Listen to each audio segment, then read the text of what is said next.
like and subscribe လေးလုပ်ပြီးတော့တောင်းဆိုချင်ပါတယ်အားလုံးကျေးဇူးတင်ပါတယ်ရမ်းချစ်တယ်ဝန်ထမ်းလားစာတငယ်ချင်းတွေတော်တော်များများဖြစ်တက်ကြတဲ့အရာတစ်ခုပေါ့တလားတို့ကကိုကဘယ်သူပဲဖြစ်ပေါ့အလုံးလုံးလေလက်ကုံလာစားထွက်တယ်လာစားထွက်နေတဲ့အချိန်မှာလာစားများနေတဲ့လူလေမမျောနေပေါ့မင်းမ1000ပဲရ2000ပဲရ1000 2000မင်းတုံးတယ်အရန်အောင်တန်မှုရှိမင်းတလောက်တိတ်1000ပဲရဘလောက်ပဲရမင်းမတုံးတယ်တရက်ထဲနဲ့ကုန်နိုင်တယ်အဲ့ဒါကြောင့်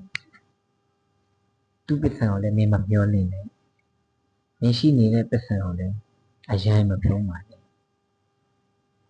ပစ္စံကိုတန်ဖိုးထားပါ